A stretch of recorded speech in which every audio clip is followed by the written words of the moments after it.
Hello everyone! Today we will turn to a figure whose name became synonymous with destruction and barbarism, to a man who held entire empires in fear and left an indelible, though predominantly grim, mark on the history of Europe. We will talk about the leader of the Huns, Attila. The life of the Hunnic leader Attila was, by all appearances, short, although unfortunately, we do not know the exact dates of his birth. It is known when he died. This tragic event for his empire, and perhaps a relief for his enemies, occurred in the year 453 of our era. Everything else concerning his early years and exact age is determined only by indirect data and historians' assumptions. If we proceed from the fact that he became one of the Hunnic leaders in the early 40s of the 5th century, already being an adult and experienced warrior and actively participated in campaigns, then it turns out that he was probably born in the first or second decades of the 5th century, perhaps around the year 406 or 410. Thus, at the time of his death, he was about 47 to 53 years old. However, despite a relatively short life, the mark he left on the annals of world history is truly enormous and incommensurate with its duration. His conquests, his merciless campaigns, and the very aura of terror surrounding his name made a colossal, indelible impression on his contemporaries, both Romans and the barbarian peoples of Europe. And in subsequent centuries, his personality not only was not forgotten, but even became somewhat mythologized and demonized. The Christian Church, particularly the Catholic Church, was especially diligent in this process, for whom one of the most important aspects was that Attila, unlike many other barbarian leaders of that time, never accepted Christianity, remaining a pagan until the end of his days, faithful to the ancient gods and traditions of his people. In the 7th century, the influential and learned writer, Bishop Isidore of Seville, said in his works that the Huns, and Attila as their personification, were sent by God as punishment to people for their sins, just as natural disasters, famine, and epidemics are sent. And in the 12th century, the German Cistercian monk and theologian Caesarius of Heisterbach, known for his dialogues on miracles, definitively zakriplen za Attila, the grim nickname Flagellum Dei, which in Latin means Scourge of God. This epithet became an integral part of his historical image, symbolizing the destructive force unleashed upon a sinful world. Attila was born of the turbulent and tragic era of the Great Migration of Peoples, a complex and multifaceted process that swept Europe from the 4th to the 7th centuries of our era. It was a time when, after the gradual decline and final fall of the Western Roman Empire in 476, a new European civilization, the civilization of the Middle Ages, was painfully born from a kind of boiling cauldron, from a chaotic mixture of various tribes, languages, cultures, and remnants of ancient heritage. The migrating peoples were predominantly those whom the Romans called barbarians. But even the Germanic tribes, such as the Goths, Vandals, Franks, and Burgundians, who constituted the majority of these migrants and conquerors, did not make such a stunning and paralyzing impression of terror on their contemporaries as did the Huns. Although the Germans also destroyed everything in their path, repeatedly invaded the territory of the Roman Empire and took Rome, as the Visigoths under Alaric did in 410, or the Vandals under Gaiseric in 455, burning it and mercilessly destroying its population. What, for example, was that very Vandal sack of Rome in 455 which lasted 2 weeks? It was from that time that the word Vandal acquired a generic meaning, a ruthless destroyer of culture, a barbarian, and yet it was precisely the Hunnic invasion, primarily associated with the name of Attila, that became for the European consciousness a universal symbol of total catastrophe, of a blind and merciless destructive force that threatened the very existence of civilization. The Huns as an ethnic group and their origin still cause numerous disputes and discussions among historians. According to one of the most widespread and recognized versions, their appearance in Eastern Europe in the last quarter of the 4th century, long before Attila's rise, became a kind of detonator, a trigger for the entire process of the Great Migration of Peoples. Moving from the east, they displaced other tribes, forcing them, in turn, to invade the territories of their neighbors, creating a chain reaction of migrations and conflicts. In 375, the Huns inflicted a crushing defeat on the Gothic kingdom of Ermanaric in the Black Sea region, and then defeated and destroyed the barbarian kingdom of the Burgundians on the Rhine. This tragic event for the Burgundians found its reflection in the great medieval Germanic epic, the Nibelungenlied, where the Huns and their leader play a significant role. Attila himself also figures there incidentally, though under the name Etzel. In general, under various names, Etzel in Germanic legends, Atli in Scandinavian sagas, he became one of the central characters in many epic tales and legends of European peoples, which testifies to the depth of the mark he left on historical memory. As for more reliable documentary sources about the life and deeds of Attila, the main one, undoubtedly, is the works of the Byzantine diplomat, historian, and writer Priscus of Panium.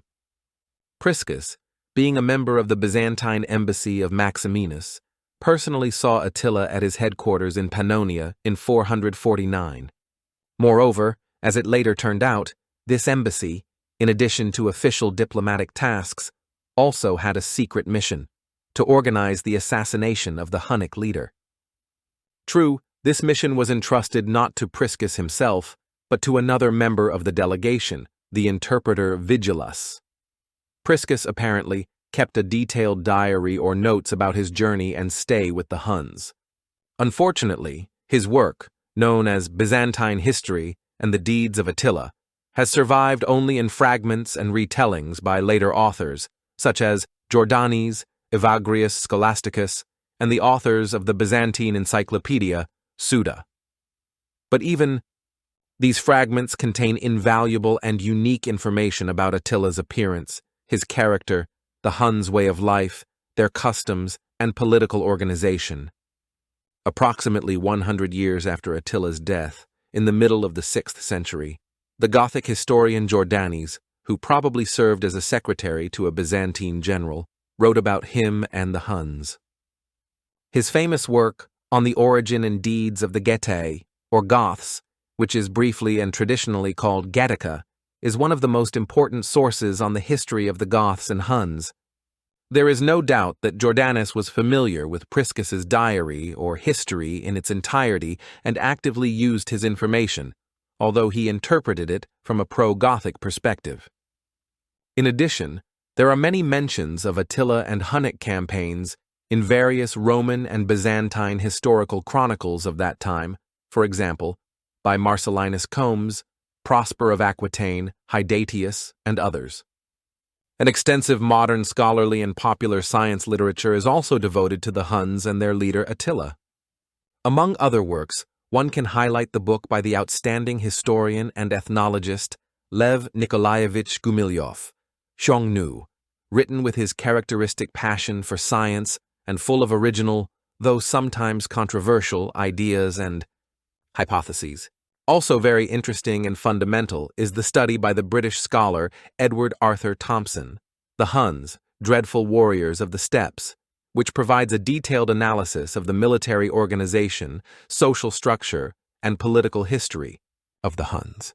A detailed biography of Attila, based on an analysis of sources, is also presented in an article by the Soviet Orientalist Igor Alexandrovich Stuchevsky, Attila, published in the journal Questions of History in 1968. There are also numerous foreign monographs dedicated to Attila and his era. The original homeland of the Huns, as most researchers believe, was apparently far to the east, in the steppes of Central Asia, possibly in the region of modern Mongolia or northern China, in the same lands from which, many centuries later, another great and terrible conqueror emerged, Genghis Khan.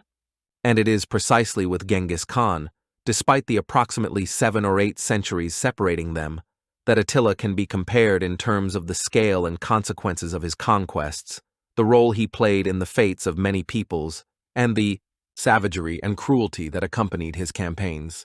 At the core of the Hunnic ethnos, there were probably Proto-Turkic and Mongolian or Tungusic Manchu ethnic groups. Possibly over time, Iranian-speaking Sarmatians, Ugrians, and other conquered peoples were also included in the Hunnic tribal confederation. Most scholars consider the Xiongnu or Xiongnu tribes a powerful nomadic people who for several centuries were a formidable northern neighbor of ancient China, to be the predecessors of the European Huns. The Chinese name Xiongnu is sometimes translated as evil slaves or fierce slaves, reflecting the hostile attitude of the Chinese towards these restless nomads. In the 3rd century BCE, in the steppes north of China, in the region of southern Transbaikalia and Mongolia, there existed the so-called Xiongnu Empire, a powerful union of warlike nomadic tribes created by the Shanyu, that is, the supreme ruler Modu. Starting from the 2nd century BCE, the Xiongnu made devastating raids on Chinese territory, and the huge, mighty China, despite the construction of the Great Wall of China, was often forced to pay them tribute in silk, grain, and other goods, as well as to give Chinese princesses in marriage to Xiongnu chiefs. However, at the end of the 2nd, beginning of the 1st century BCE, the Xiongnu Empire began to weaken and disintegrate due to internal strife and under the blows of Chinese troops of the Han dynasty. Part of the Xiongnu submitted to China, while another part went west. Some of them, known as the Southern Xiongnu, settled in Ordos and Gansu. Others, the Northern Xiongnu, continued their westward movement, reaching, according to some assumptions, eastern Kazakhstan, and then, several centuries later, the Volga and Don regions. It was these western groups of Xiongnu, mixed with local tribes, that could have become the core of those Huns who appeared in Europe in the 4th century. Over several centuries, these nomadic tribes traveled an enormous distance, both in the literal geographical sense, covering thousands of kilometers, and in the figurative, cultural, and social sense, transforming and adapting to new conditions. They left a noticeable mark on the ethnogenesis and culture of many peoples of Eurasia. Their features, as some researchers believe, can be found in some modern peoples of the Volga region, the North Caucasus, and Altai. The appearance of the Huns in Europe in the last third of the 4th century CE was marked, as already mentioned, by the defeat of the Ostrogoths, the eastern branch of the Germanic tribe of Goths, who by that time had settled in the Black Sea, steppes between the Dnieper and the Don, as well as in Crimea, where they were later joined by remnants of Scythian Sarmatian and possibly Proto-Slavic tribes. The Huns, having crossed the Don, suddenly fell upon the domains of the Gothic king Ermanaric, and in 375 inflicted a crushing defeat on him. Part of the Ostrogoths submitted to the Huns, another fled west to the Visigoths. Then the Huns moved further west, crossed the Danube, and settled in Pannonia, a fertile plain on the middle Danube, in the territory of modern Hungary, as well as partly Austria, Slovakia, Slovenia, Croatia, and Serbia. Pannonia became the center of the Hunnic Empire in Europe. Modern Hungarians, however surprising it may seem, consider the Huns their distant ancestors, although scientific data do not confirm this, and even celebrate the holiday of finding the homeland, so they touchingly and poetically call the settlement of the Huns in the Danubian regions, which, in their opinion, preceded the arrival of the Magyars themselves in the 9th century. Of course, the Hun settlement in Pannonia was relative. They remained predominantly nomadic pastoralists and warriors. They constantly continued to move, making raids on neighboring territories. But they did, however, create a kind of military-political center, their main military headquarters, or AUL, somewhere in Pannonia, possibly in the region between the Danube and the Tisa. They felt a constant need to conquer new lands for booty and tribute. Attila, as is known from some sources, upon occupying another territory suitable for agriculture, allegedly first forbade agriculture on it, demanding that the land remain pasture for Hunnic horses. Agriculture, as the way of life of conquered peoples, possibly irritated him, as it contradicted the nomadic traditions and warrior spirit of the Huns. What did these formidable Huns of the 4th and 5th centuries look like? We learn about this from a remarkable source, The works of the Roman historian and writer Ammianus Marcellinus, who was a contemporary of their appearance in Europe. Ammianus, himself a former officer, possessed enormous curiosity, keen observation, and a magnificent literary style. This is what he wrote about the Huns in his Roman history. All of them are distinguished by dense and strong limbs, thick napes, and generally such a monstrous and terrible appearance that one might take them for bipedal beasts or compare them to the piles that are roughly hewn in the construction of bridges. This image of bipedal beasts became firmly entrenched in the European consciousness for a long time. It is significant that in the Middle Ages, in some engravings and miniatures, Attila was even depicted with horns, like a demon. But let us return to the description given by Ammianus Marcellinus. The Huns, according to him, feed on the roots of field grasses and half-raw meat of all kinds of cattle, which they place between their thighs and the horses' backs, and thus quickly heat it by steaming. This detail about preparing meat under the saddle, although disputed by some historians as an exaggeration, has become a textbook example. Ammianus also noted that the Huns do not know the use of fire for cooking, have no permanent dwellings, roam the mountains and forests, and from childhood are accustomed to cold, hunger, and thirst. Their clothing consists of coarse linen shirts and caftans sewn from the skins of steppe mice, which they wear until they rot. They have no king, but they obey their elders. The Roman historian also noted that the Huns are extremely warlike, swift and elusive as a whirlwind, and cruel in battle. They fight mainly on horseback, using bows with arrows tipped with bone, long swords, lassos, and spears. When entering battle, writes Ammianus, they rush forward in wedges, uttering various ferocious cries. And the most surprising thing for a settled Roman, none of the Huns can answer the question of where his homeland is. A Hun is conceived in one place, born far from there, and raised in a third, even more distant place. Where was Attila himself born, the future Scourge of God? There are no exact data, but it can be assumed that it happened already in Pannonia, in the territory of modern Hungary or somewhere nearby, at the beginning of the 5th century. His father was Mundzuk, or Mundiuk, brother of the then Hunnic leaders Oktar and Rugila, also known as Rua or Ruas. Thus, Rugila, who became the sole ruler of the Huns after Oktar's death, was Attila's paternal uncle. About Attila's grandfather, named Ethel or Ital, a legend has survived that he was killed by a slave of his son Mundzuk. And Mundzuk himself, Attila's father, according to some, albeit not very reliable, information, was poisoned sometime later by his own brother, possibly the same Rugila, in a struggle for power. And even Uncle Rugila himself, who united a significant part of the Hunnic tribes under his rule and successfully fought against Byzantium, eventually died suddenly in 434, possibly from a lightning strike during a thunderstorm, as one of the legends says, or was poisoned. Power in the Hunnic tribal union often changed hands as a result of fierce struggle and intrigue. The Hunnic leaders undoubtedly had much to fight for. On their way from the depths of Asia to Europe, they constantly plundered the peoples and lands they encountered, and became incredibly rich.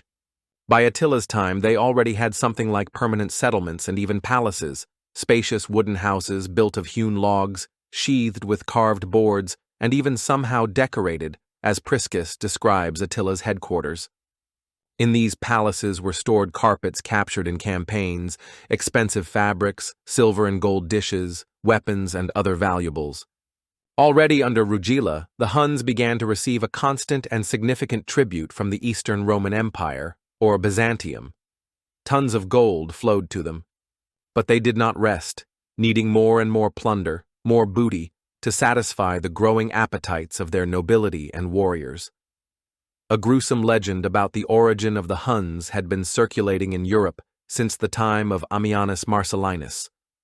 Supposedly, they originated from the marriages of Gothic sorceresses, exiled by the Gothic king Philomer for their malevolent witchcraft, to a deserted wilderness in the area of the Maeotian swamp, that is, the Sea of Azov, with local evil swamp spirits or demons. There, in the marshy swamps, these witches gave birth to monstrous, ugly, and wild creatures, the first Huns. And every myth, as is known, has some real basis, reflecting the fear and misunderstanding that these newcomers, with their unusual appearance and wild customs, aroused in Europeans. And even when the Huns, having settled in Pannonia and constantly interacting with Roman civilization, learned to eat from silver and gold dishes, drink wine from precious cups, and arrange solemn meetings with ceremonies for Byzantine diplomats, and Priscus of Panium described in detail how Maximinus's embassy was greeted with singing by Hunnic girls in white robes, how exquisite dishes and wine cups were served at Attila's feast, their deep-seated savage spirit, their belligerence, and thirst for destruction were ineradicable and made all of Europe tremble with terror. So, after Rugila's death in 434, his, so to speak, empire, or rather power, over a huge conglomerate of various tribes conquered by the Huns, including Ostrogoths, Gepids, Alans, and other Germanic and non-Germanic peoples, passed to his nephews, the brothers Attila and Bleda, sons of Munzuk. For about 11 years, from 434 to 445, the brothers ruled jointly as co-rulers, although perhaps not always in complete agreement. They continued Rugila's policy, separately or together making devastating raids on the Balkan provinces of the Eastern Roman Empire and forcing Emperor Theodosius II to pay them an ever-increasing tribute. Attila and Bleda, by all appearances, were very different in character. For example, sources preserve an illustrative story told by Priscus. Bleda, the elder of the brothers, adored a certain amusing Moorish dwarf named Zerko, whom he had captured in one of his campaigns. Bleda found his grimaces and chatter very funny and even ordered special small armor to be made for him, to make it even funnier to watch the dwarf pretend to be a warrior. One day, Zerko, unable to bear the ridicule or homesick, ran away. Bleda was in an indescribable rage. The dwarf was caught and returned in chains. In Bleda's eyes, this too was very funny. Zerko, stammering with fear, explained to his master why he had tried to escape. He was not allowed to associate with women. He wanted to find a wife. This explanation amused Bleda even more, and he, in a fit of generosity, promised to provide his favorite with a noble captive lady from the Eastern Roman Empire as a wife. But Attila, the younger brother, could not stand this dwarf Zerko. His hidden underlying hatred for his rival brother, whom he perhaps considered too frivolous and unworthy of supreme power, was expressed in particular in his hostile attitude towards Zerko. Exactly how Attila dealt with Bleda to become sole ruler is not known for certain. In the chronicle of his contemporary, the Gallic historian and theologian Prosper of Aquitaine, under the year 445, it is briefly reported, Attila, king of the Huns, killed Bleda, his brother and co-ruler, and forced his peoples to submit to him. It was probably a treacherous murder committed during a hunt or feast, or as a result of a conspiracy. After this, Attila became the sole and absolute ruler of all Huns and the tribes subject to them. This conditional state of the Huns, or Attila's empire, by the middle of the 5th century, represented something colossal in its dimensions. It began north of the lower Danube and stretched west from the Black Sea steppes to the Rhine, and possibly further, including the territories of modern Hungary, Romania, Ukraine, Slovakia, the Czech Republic, Poland, Germany, and other countries. Of course, there was no strict administrative rule similar to the Roman one in this vast territory. It was rather a huge tribal union or confederation held together by the military force of the Huns and Attila's personal authority. But overall, this entire vast territory was under the control of the Hunnic leader, who collected tribute from conquered peoples and demanded that they provide auxiliary troops for his campaigns. To further distinguish himself, strengthen his power, and acquire new wealth, Attila, having become sole ruler, planned new, even more ambitious, conquering campaigns.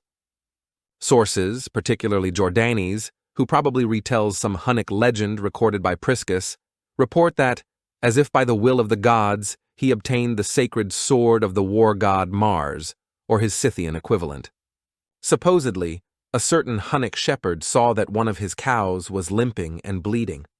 He followed the bloody trail to find what it had cut itself on and found an ancient, rust-covered but remarkably sharp sword protruding from the ground. The shepherd brought this unexpected find to Attila, and he immediately guessed that it was not an ordinary sword, but that very sacred sword of the war god, which, according to tradition, previous Scythian and Hunnic leaders had revered, but which had then been lost for a long time. The acquisition of this sword was interpreted as a sign of divine favor and a harbinger of future great victories. In essence, Attila perhaps himself inspired or skillfully used this story, undertaking a kind of propaganda move to strengthen his authority as the sole and divinely chosen ruler of the Huns with the help of superstitions and beliefs, understandable to his subjects. Confident that the sacred sword would bring him victory and power over the world, Attila, according to some reports, moved his main residence or headquarters further east, possibly to prepare for a new major campaign. His gaze was now directed towards the Eastern Roman Empire, or Byzantium, which at that moment, from 408 to 450, was ruled by Emperor Theodosius II, a man, according to contemporary accounts, not very strong, not too decisive and more inclined to piety and scholarly pursuits than to military affairs. From the moment of its de facto emergence in 395, when after the death of Emperor Theodosius I the Great, the unified Roman Empire finally split into western and eastern parts, Byzantium had an exceptionally complex geopolitical position.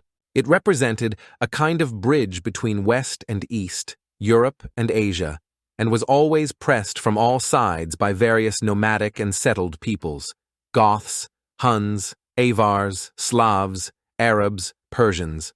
And the population of Byzantium itself was extremely diverse in its ethnic and cultural composition. Descendants of Romans, Greeks, Syrians, Egyptians, Armenians, Thracians, Illyrians, and many others lived there. The empire possessed vast and very rich territories in Asia Minor, the Balkans, Egypt, and the Near East, but these territories were difficult to defend and keep under unified control. Theodosius II was only the second independent ruler of the Eastern Roman Empire after its final separation. The inhabitants of this young, but already very rich and cultured state, called themselves Romaioi, that is, Romans, and considered their empire the direct and only legitimate heir of Great Rome. The division of the Roman Empire then seemed to them probably a temporary matter, and they hoped for its speedy reunification. And so just half a century after the formation of the Eastern Roman Empire, around 447 or 448, although sometimes 445 is also indicated, after Bleda's assassination, Attila undertook his first major independent campaign against it. At that moment, Byzantium had not yet developed either a sufficiently advanced system of border defense in the north, or a sufficiently powerful and combat-ready field army capable of resisting the huge masses of Hunnic cavalry and their allies. And the Huns by this time were no longer just wild nomads on swift steppe horses, armed with bows and arrows. Over decades of wars and contacts with Romans and other settled peoples, they had learned much. They began to use siege engines, including wooden platforms on wheels with special shields, woven from willow or covered with raw hides for protection from arrows and stones. These were a kind of mobile siege towers or battering rams. They mastered the art of taking fortified cities, using battering rams to break through fortress walls and other devices. And their army was very diverse in ethnic composition, but apparently quite well organized, usually formed by ethnic groups, under the command of their own chiefs, but under Attila's supreme leadership. They learned to take into account the specific military skills and armament of each of the peoples subject to them.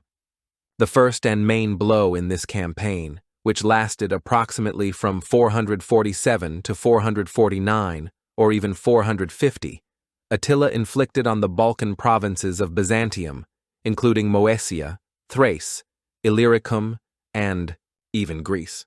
Contemporaries, such as Priscus, report the destruction and plunder of either 70 or even 100 cities. The Huns mercilessly plundered Greek and Roman cities, seized enormous booty, gold, silver, livestock, grain, and sent it all in convoys to their headquarters in Pannonia. Thousands of civilians were killed or driven into slavery.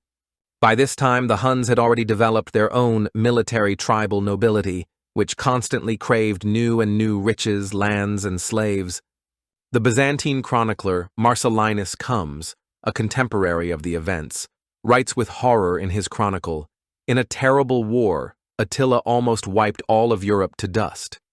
He, of course, exaggerates, perceiving as wiping all of Europe to dust the devastation and destruction of rich Balkan and Greek cities. But this too was truly terrible and became a most severe blow for the Eastern Roman Empire. Major cities such as Singidunum, that is, modern Belgrade, Naissus, now Nish, Serdisa, today Sofia, Philippopolis, known as Plovdiv, and many others were taken and plundered. The Huns even reached Thermopylae and threatened Athens. Emperor Theodosius II was powerless to really prevent the capture and devastation of these vast and rich territories by the Huns, modern Serbia, Bulgaria, Romania, Macedonia, Greece. Especially since at this same time, from the east, the Persians of the Sasanian dynasty were exerting constant pressure on Byzantium, having already occupied a significant part of Armenia and threatening other eastern provinces. Furthermore, just at this time, in 447, the capital of the empire, Constantinople, suffered greatly from a destructive earthquake.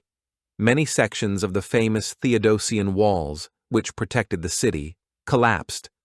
This, according to some reports, inspired Attila, who, learning of this, realized that the city might now be defenseless. He moved on Constantinople. However, the matter did not end with the storming and plundering of the capital, but with the conclusion of a new, even more burdensome and shameful peace for the Eastern Roman Empire. According to this treaty, which Theodosius II was forced to sign, probably in 449 or 450, Attila received huge concessions. Extensive lands along the right, southern bank of the Danube, up to a depth of 5 days' journey, were ceded to him. There, by the way, as some sources claim, he forbade the local population to engage in agriculture, demanding that these lands be used as pastures for Hunnic horses. In addition, Byzantium undertook to pay Attila a huge one-time indemnity for the past 6,000 pounds, or about 2 tons, of gold. The annual tribute was also significantly increased. It now amounted to 2,100 pounds of gold. And one more point, which for some reason was very important to Attila, and on which he always insisted, was the return of all deserters, as he called them, that is, those Huns or representatives of other tribes subject to him who had fled from him to the territory of the Eastern Roman Empire and entered service there or sought refuge. There are different opinions as to why he attached such great, almost maniacal importance to this issue. Perhaps it was a constant, convenient pretext for him for new claims and threats, a constant reason for another campaign. Or perhaps he really feared that Huns who had defected to the Eastern Roman Empire might strengthen the enemy's army by transferring their combat skills to it, or reveal his military plans. In addition to all this, Theodosius II, to somehow appease the formidable barbarian, granted Attila the high Roman military title of Magister Militum, which means master of the army or chief military officer, that is, effectively, commander-in-chief. Roman emperors sometimes acted this way when they hired so-called foederati, barbarian chiefs with their retinues, to protect their borders, formally including them in the Roman army. The Byzantine emperor also tried to present the granting of huge sums of money to the Huns, not as shameful tribute, but as payment for guarding the northern borders of the empire from other barbarians. But in essence, he was simply buying off Attila, who could at any moment again turn his provinces to dust. The bestowal of such a high Roman title on Attila, a wild nomad and pagan, clearly testified to the deep crisis and barbarization of the once great Roman civilization. It was perishing not only under the blows of external conquerors, but also crumbling from within, losing its values and principles. Just think how proud and majestic this terrible savage's title sounded in Latin. Many great conquerors in world history, while subjugating other peoples, themselves largely absorbed their higher culture. This was the case, for example, with Genghis Khan's descendant Kublai Khan, who, having subjugated China, himself largely submitted to the refined Chinese culture, founding the Yuan dynasty. Similarly, ancient Greece, conquered in its time by the Romans, undoubtedly conquered them spiritually, transmitting to them its philosophy, literature, and art. Attila, however, by all appearances, was little interested in the culture of the conquered peoples. He was attracted only by mountains of gold, rich booty, and absolute power. By all appearances, Theodosius II really hoped to somehow use Hunnic warriors to guard the northern border, or at least to create the appearance of such cooperation. That is why he sent to Attila that famous embassy headed by Maximinus, which included Priscus of Panium. And the Hunnic leader received the Byzantine envoys, partly because they carried in their train, as a gift to him, some of the unfortunate fugitives demanded by Attila, who had been handed over by Byzantium. Here is the description of Attila's appearance, left to us by Priscus of Panium, and passed down to us in Jordanus's retelling. He came out of the house, walked with importance, looking around in different directions. In appearance, he was short, with a broad chest, a large head, and small, deep-set eyes. With a sparse beard, touched with gray, with a flat nose, with a disgusting, earthy skin color, he showed all the signs of his origin. By signs of origin, Jordanes probably alluded to that very legend about the Huns' origin from swamp spirits, emphasizing their inhuman demonic nature. As already mentioned, a certain Vigilus, an interpreter, was part of this Byzantine embassy. He received a secret mission from the all-powerful eunuch Chrysafius, first minister under Theodosius II, to bribe one of Attila's trusted servants, a certain Edecon, who himself had previously been Attila's ambassador to Constantinople, so that he, in turn, would organize the assassination of his master. As it later turned out during the embassy's stay at Attila's headquarters, the Byzantines were simply deceived. Edecon had no intention of bribing or killing anyone. He immediately revealed the entire plot to his master Attila. Interestingly, Attila, upon learning of the conspiracy, did not immediately execute Vigilus and other participants in the assassination attempt. Instead, he subjected them to a humiliating interrogation, and then preferred to receive a huge ransom for their lives, once again demonstrating his almost pathological passion for gold and wealth. Only his passion for titles, honors, and recognition of his superiority could perhaps compare with this passion. After concluding peace with Theodosius II, Attila was at the height of his power and undoubtedly enjoyed his unlimited authority. Priscus of Panium left us a vivid description of a feast at Attila's headquarters, to which the Byzantine ambassadors were also invited. Attila sat in the center of a huge hall on a high wooden couch, covered with carpets. Behind him, on a raised platform, was another couch, slightly covered with thin white curtains, where he, apparently, could rest or even sleep, tired from the long meal and libations.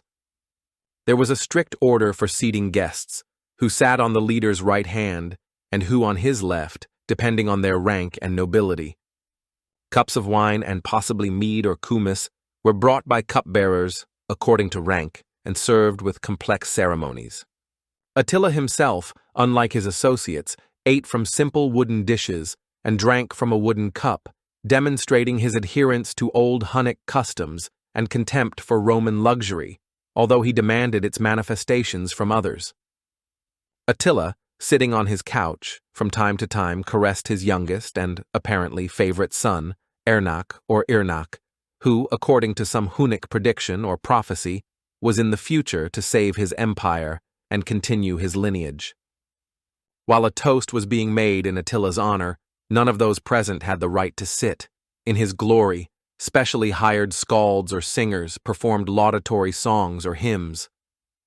to the refined Greek Priscus, brought up on classical literature, these Hunnic hymns, in which the greatness and invincibility of Attila, his military exploits, and generosity were sung in a barbarian language, seemed crude, primitive, and barbaric. But the leader himself listened to them with obvious pleasure, and his face, usually stern and impenetrable, lit up with a smile. This was undoubtedly the peak of Attila's fame and triumph. Probably it seemed to him, then, that almost the entire known world was subject to him, or at least he could conquer it. And his greedy, insatiable gaze was now directed to the west, to Rome itself, to the Western Roman Empire, which had long been in a state of deep decline and agony. He even, according to some reports, began to use in his letters a title that can be translated as Attila by the grace of God, King of the Huns, Gepids, Medes, and other peoples, terror of the world, or even adopted some imperial title to liken himself to Roman rulers and emphasize his equality with them, or even superiority.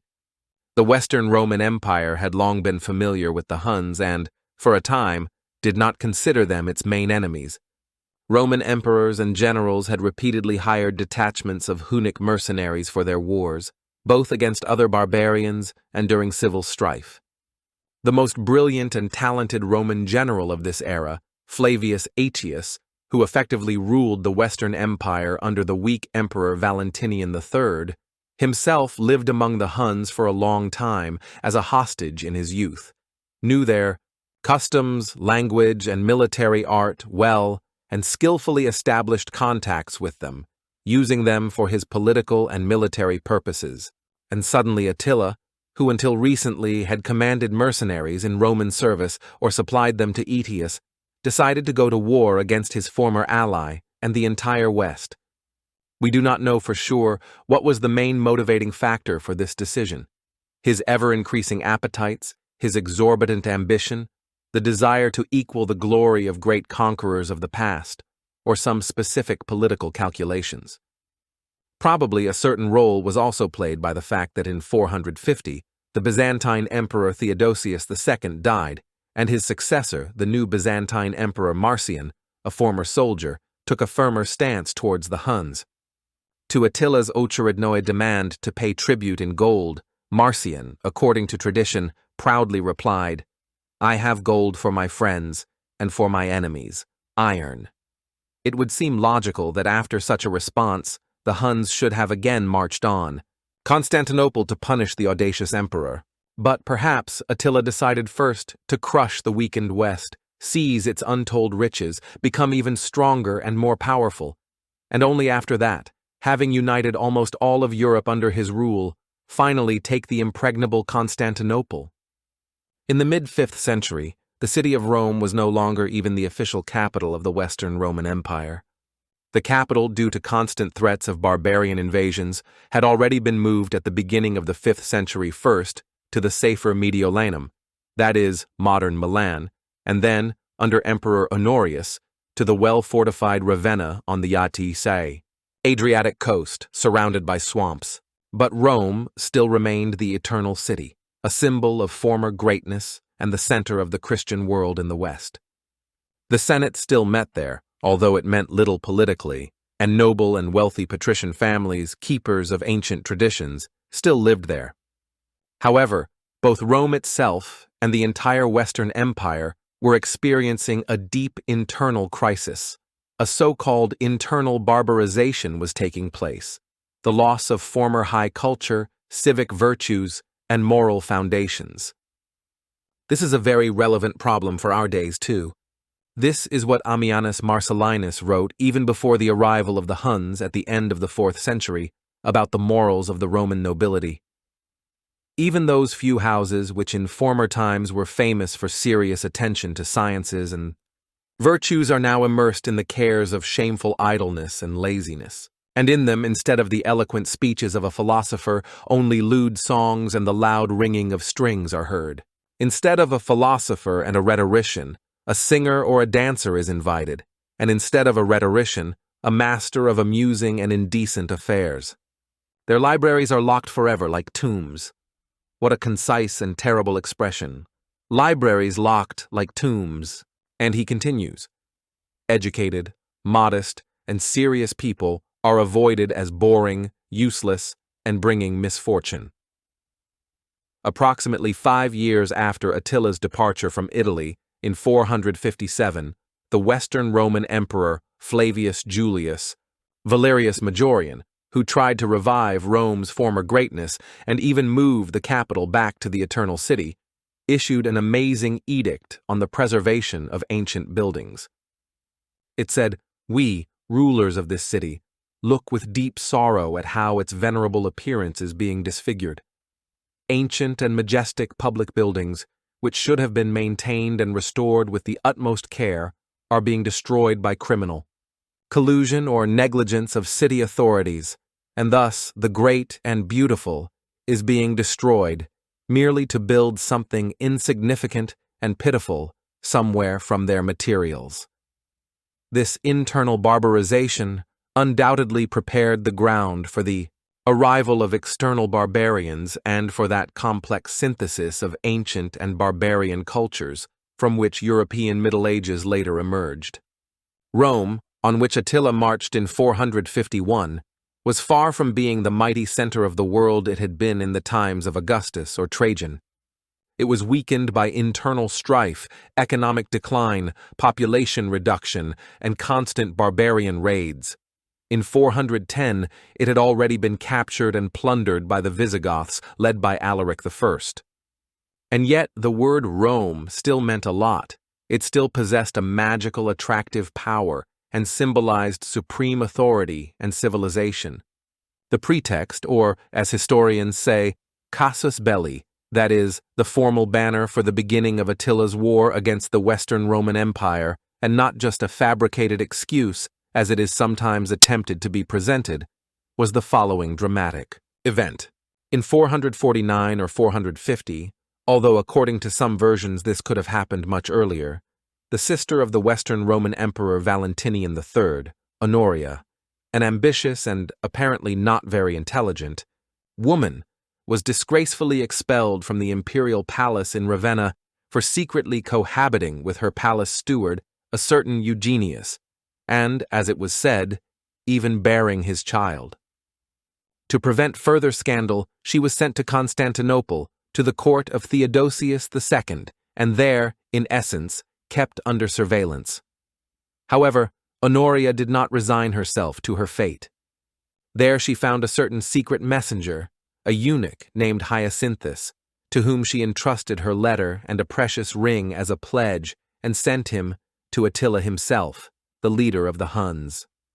In this letter, the emperor's sister, according to one version, asked Attila to save her from the hated marriage that was being prepared for her, and according to another, more romantic and perhaps embellished legend, directly offered the mighty barbarian her hand and as a dowry half of the Western Roman Empire. It must be said that the tradition of transferring power or part of the empire through the female line, let alone through marriage with a barbarian, never existed in Rome. It was most likely Honoria's desperate and reckless personal initiative, who did not understand all the consequences of her act. The eunuch Hyacinthus was intercepted on the way, subjected to torture, and he told everything in detail. He was, of course, immediately executed, and Honoria was hastily sent back to Ravenna, where she was urgently married to some insignificant senator and placed under strict house arrest. But Attila, having received such an unexpected offer, immediately seized upon it as an excellent pretext for invasion. He demanded that his bride, Honoria, be immediately given to him and, as her dowry, half of the Western Empire.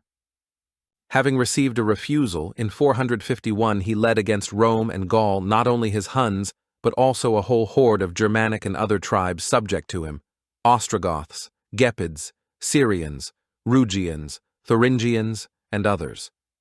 Rome and all of Western Europe trembled with terror. The Gallo-Roman aristocrat and poet Sidonius Apollinaris, a contemporary of the events, conveys in his letters and panegyrics the panic rumors that circulated during that period.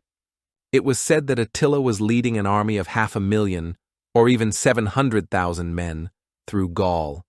This is undoubtedly a strong exaggeration, characteristic of medieval chroniclers. Most modern specialists believe that in the decisive battle of 451 on the Catalonian plains, only about 100 to 150,000 men clashed, and this on both sides combined. But as they say, fear has big eyes. And the Hunnic leader also sent a messenger who brazenly announced to Emperor Valentinian III, "Attila, my master and your master, has ordered you through me to prepare your palace for him." This was real psychological pressure, calculated to break the enemy's will even before the battle began. The warlike Germans were, of course, also terrible, but they, as a rule, did not know this threatening, victorious, and arrogant Eastern style. Attila, as he rose, acquired a special, almost divine Eastern majesty and a consciousness of his omnipotence. The barbarian East, in his person, was advancing on Europe and already felt itself its absolute master. True, subsequent events showed that Attila was somewhat hasty with such conclusions. The two huge armies, the Roman, under the command of Aetius, and the Hunnic, led by Attila, which were moving towards each other, were largely similar in their composition, as both were multinational, and at the same time they were deeply opposite in their essence and goals. The Roman army, led by the outstanding general Flavius Aetius, nicknamed the Last Roman, consisted not so much of native Romans or Italics, who were almost non-existent in the army by then, as of representatives of various Germanic tribes, former Federati of Rome, Visigoths, Burgundians, part of the Franks, Alans, who were an Iranian-speaking tribe, as well as Gallo-Roman militia. All of them, or at least their leaders, by this time had already accepted Christianity, mainly in its Arian form. It was, in essence, a kind of conglomerate of Christianizing peoples, united to defend their lands and their faith from a pagan threat.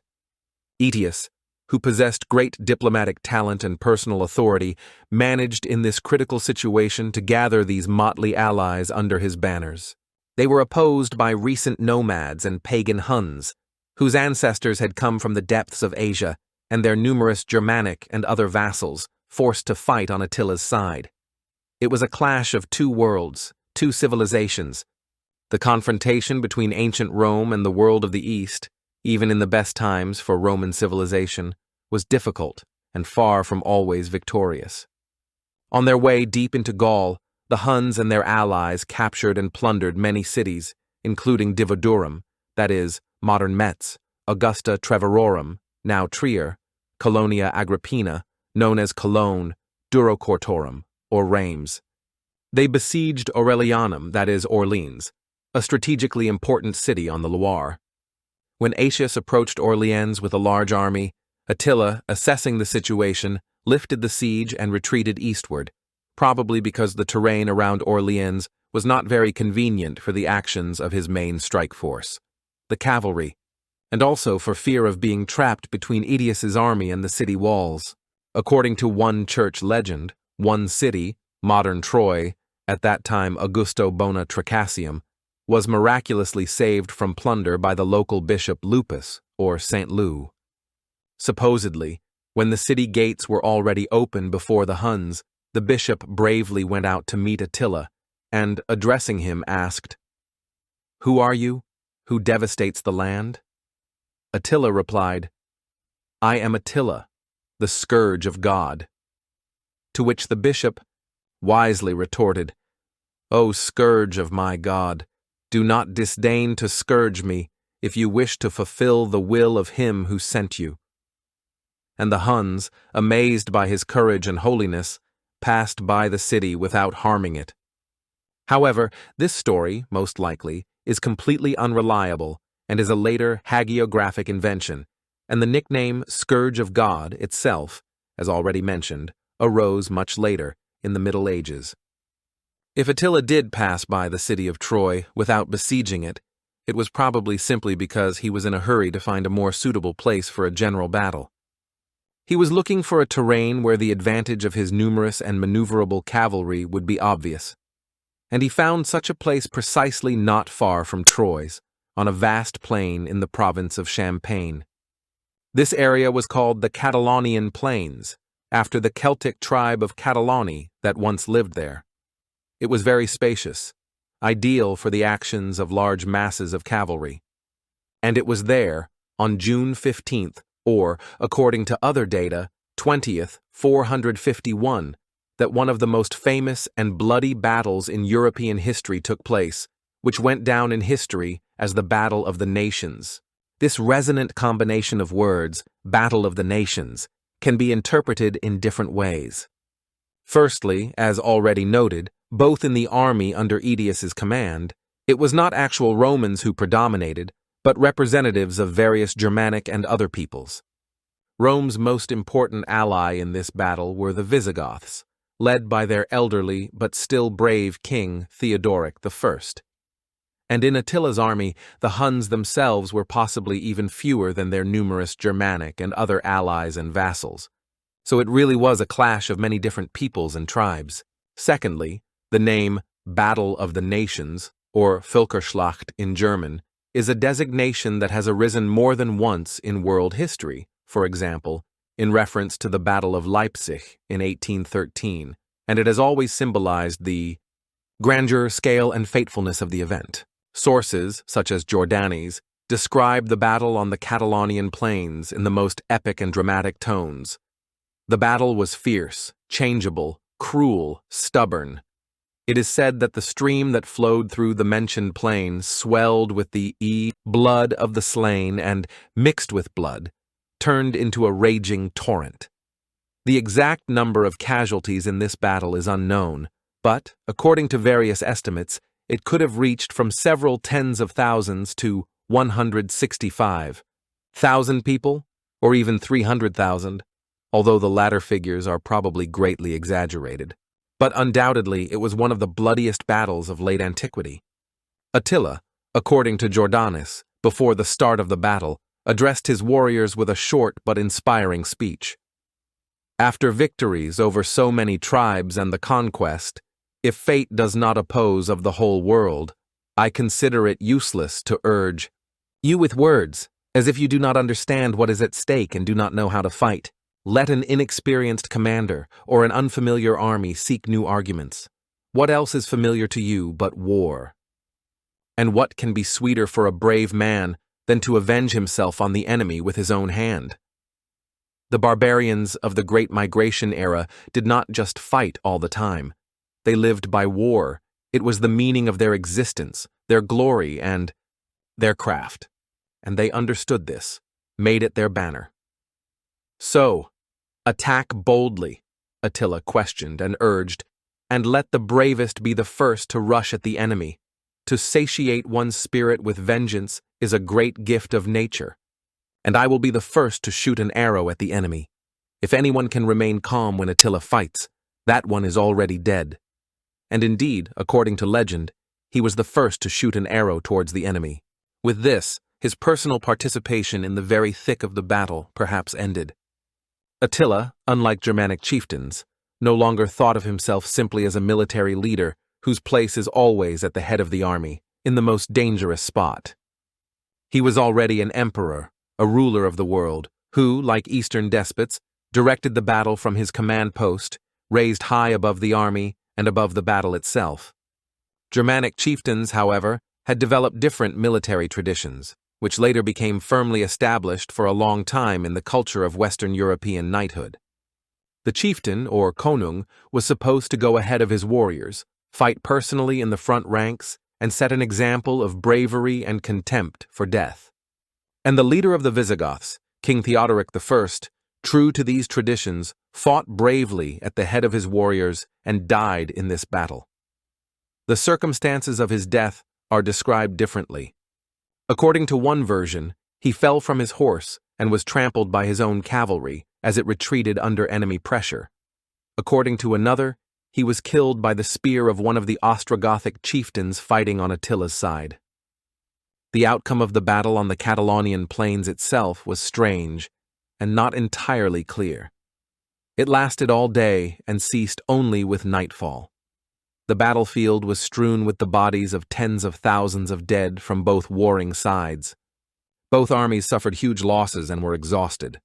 Attila, with his remaining army, which now consisted mainly of Huns, as many of his Germanic allies had either perished or fled, retreated and barricaded himself in his fortified camp, which was enclosed by wagons chained together.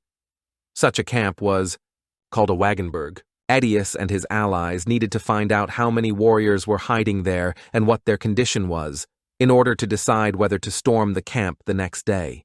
But from the Hunnic wagenburg, clouds of arrows constantly flew, and no scout managed to get behind this improvised enclosure and gather the necessary information.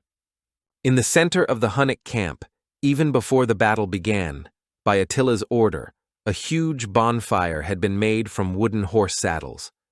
Attila, according to Jordanes, told his associates, "If the enemies break into the camp, I will burn myself on this bonfire so as not to fall alive into their hands, and so that no one can boast of having defeated Attila."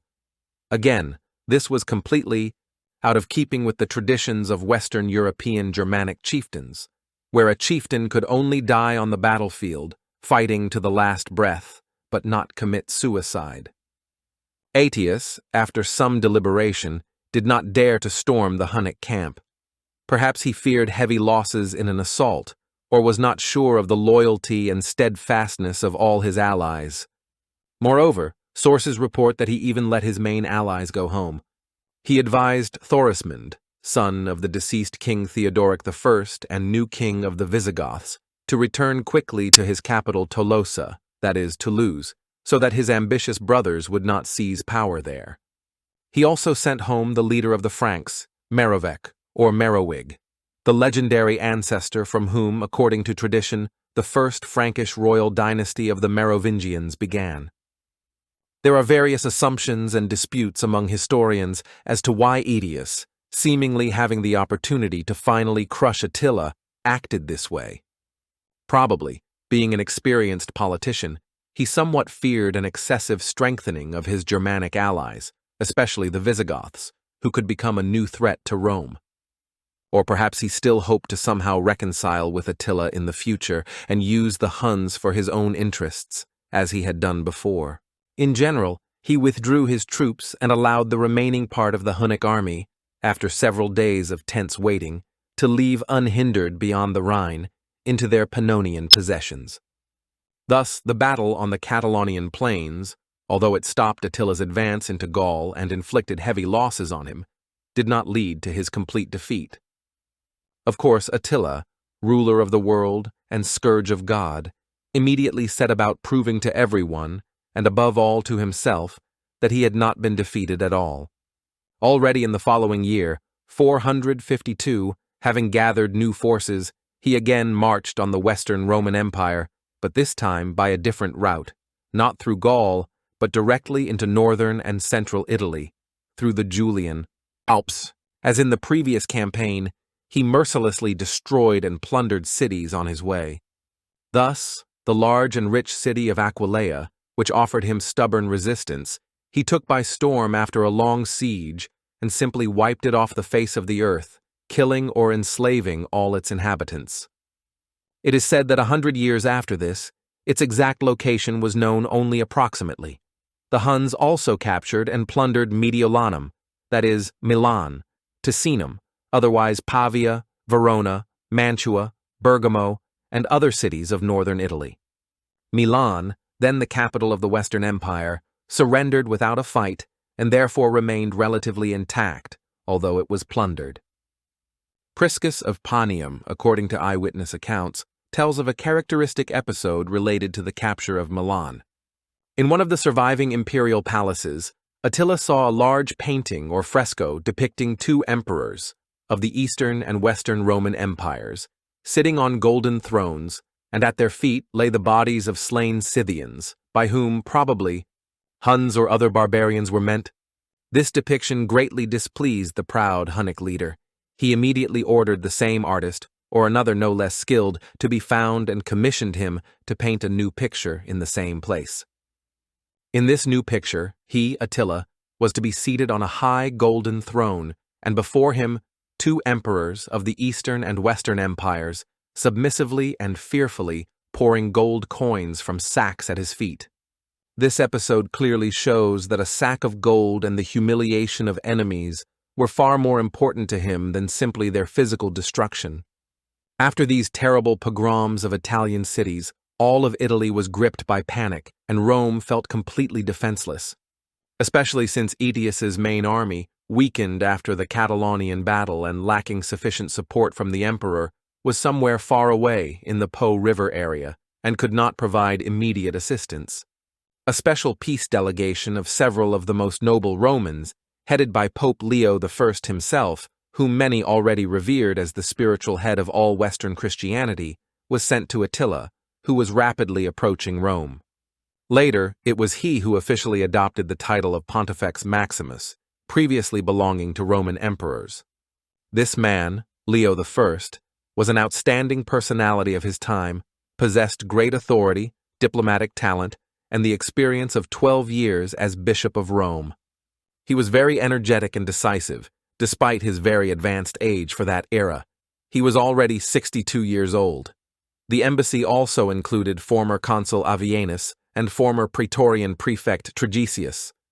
The details of their negotiations with Attila, which took place somewhere in northern Italy, possibly on the banks of the Mincio River near Mantua, are unfortunately not precisely known. Legend, embellished by church historians, says that Leo I, robed in papal vestments, so impressed the formidable pagan Attila with his inspired speech and holiness, telling him about the almighty and all-seeing Christian God who would surely punish him for all his sins and destruction if he dared to enter the eternal city, that he humbly retreated. According to another version, the apostles Peter and Paul appeared to him with flaming swords, threatening death if he did not obey the Pope. A more prosaic and probable explanation is that Leo I simply bought off Attila with a huge sum of gold, which the Romans had collected with great difficulty. And most likely, both took place: the Pope's diplomatic skill, his spiritual authority, a generous ransom, and, possibly, some political promises. In addition, there were other, more objective reasons that forced Attila to abandon his campaign against Rome. By that time, according to some reports, he was already unwell. He was said to suffer from frequent and severe nosebleeds, which could not be stopped. Moreover, according to one of the widespread prophecies or superstitions of the time, he was supposed to die in the same way as another famous barbarian leader, Alaric I, leader of the Visigoths, who in 410 took and plundered Rome, but died suddenly almost immediately afterwards. This ominous omen could not but frighten the superstitious Attila. Furthermore, in his huge and motley army, which had been on campaign for a long time in the unhealthy climate of Italy, an epidemic of some disease, possibly plague or dysentery, had broken out, claiming many warriors. And in the Hunnic Empire itself, where he had left his eldest son and heir, Ellak, to rule, some unrest or turmoil had meanwhile begun among the conquered tribes. There was some movement on the Danube, in the north of the Balkan peninsula, and the new Byzantine Emperor Marcian, taking advantage of Attila's absence, sent his detachments there to support the rebels. And also from the north, from Gaul, Aetius was rushing towards Rome with his army, though slowly, having gathered the remnants of Roman legions and Germanic allies. That is, an extremely unfavorable military, political, and epidemiological situation had developed for Attila. And he, weighing all the pros and cons, decided to turn his army around and leave Rome, without achieving his main goal. This decision undoubtedly could not but affect his state of mind and authority. For it was the second time in 2 years, first on the Catalonian plains, and now before the walls of Rome, that he was convinced that he was not absolutely invincible and omnipotent. He had been stopped again. Approximately a year after this unsuccessful campaign against Rome, in 453, Attila, the Scourge of God, suddenly died under very mysterious and enigmatic circumstances. His death, like his life, was surrounded by many legends and conjectures. Later epics, literature, and art romanticized and dramatized this story in every possible way. What happened, according to Priscus and Jordanes, was this. Attila, who was already over 50, decided to marry yet again. He, like many barbarian chieftains, apparently had a whole series of so-called wives or concubines, certainly not in the Christian understanding of monogamous marriage. This time his chosen one was a girl of extraordinary beauty named Ildiko. This name is possibly a diminutive or endearing form of the Germanic name Hilda or Kriemhild. In the Nibelungenlied, this heroine, avenging Etzel, that is, Attila, for the death of her relatives, is called Kriemhild, and in the Icelandic heroic epic Elder Edda, Gudrun.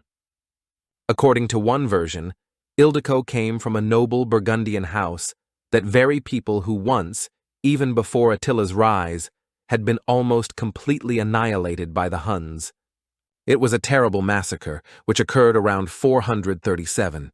The annihilation of entire peoples, genocide, forever remains an unhealed, unsubsiding pain in human history. And so this aging but still powerful Hunnic leader took as his wife, and in essence, as a concubine, a beautiful young Burgundian girl. A lavish wedding feast was held, at which Attila, as usual, drank and reveled much. And on the morning after the wedding night, he was found dead in his tent, lying on his couch and drowning in his own blood, which, it is presumed, came from his throat or nose due to the rupture of some vessel during sleep, possibly as a result of excessive alcohol consumption. Beside him, covering her face with a veil, sat and quietly wept his young, newlywed wife Ildiko. Popular rumor, of course, immediately attributed to her revenge for the exterminated Burgundians.